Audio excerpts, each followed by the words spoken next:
It sound right, boys.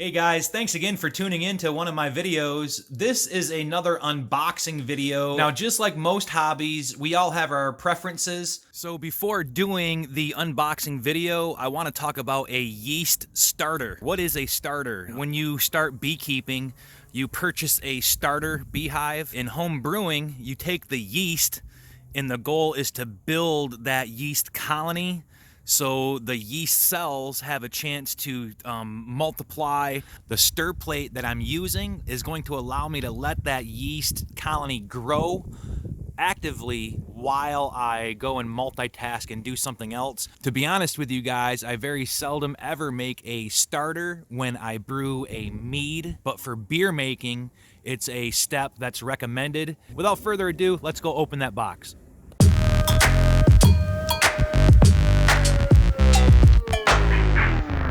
The first item that you're going to want to get, or at least that I was recommended to get for a Stirplate, is called an Erlenmeyer Flask. I just went on Amazon.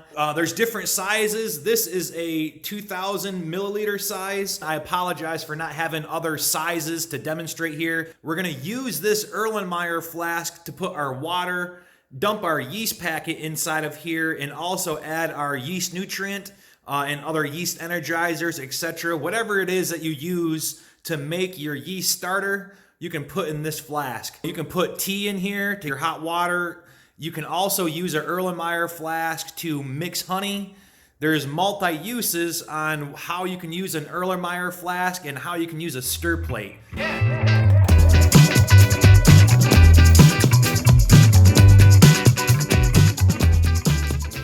Okay, so first impression, this is nice packaging. It looks like it's a simple Ziploc bag. You'll see there's where you change the speed. This includes the magnetic stir bar. So this is a Stirplate. This is what we will use to mix the starter. So this item came from stirplates.com. This is not an endorsed video by any means. I purchased the product. It's stirplates.com. And the total cost of this Stirplate, which includes shipping, is $42. And he provides a satisfaction guarantee. If anything is defective or breaks under normal use, he says to send him a message and he'll replace the product. So let's check this out.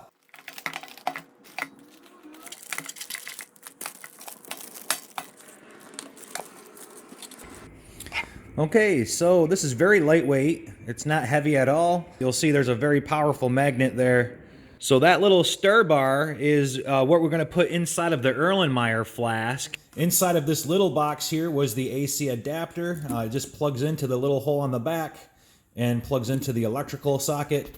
And he also included a little envelope. So let's take a look at these instructions and see if it's complicated.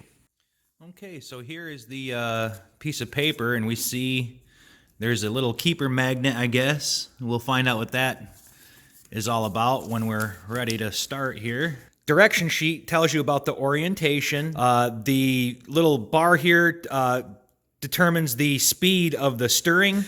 This box is not heat or liquid resistant.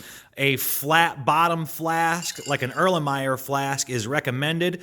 Trying to use a growler or a carboy that has a convex bottom, not a flat bottom, is not going to work on this device. These direction sheet are very straightforward. I like it. One magnet is that stir bar. When the flask is set, you see I can move the magnet and that stays right in the center. This little keeper magnet is designed to keep the stir bar inside of the flask. Just before you pitch, you just tilt the flask, you slide that keeper magnet towards the edge, and that way it'll stick to the side of the flask, and you can dump all your yeast out and the stir bar will stay right in the flask. The top of the directions also recommend to start by using just tap water. So why don't we go ahead and just put some tap water in there and get this thing turned on and just to see what it looks like. Okay, so we have that stir bar centered in the middle. So let's just go ahead and turn this on and see what happens. Oh, that's cool.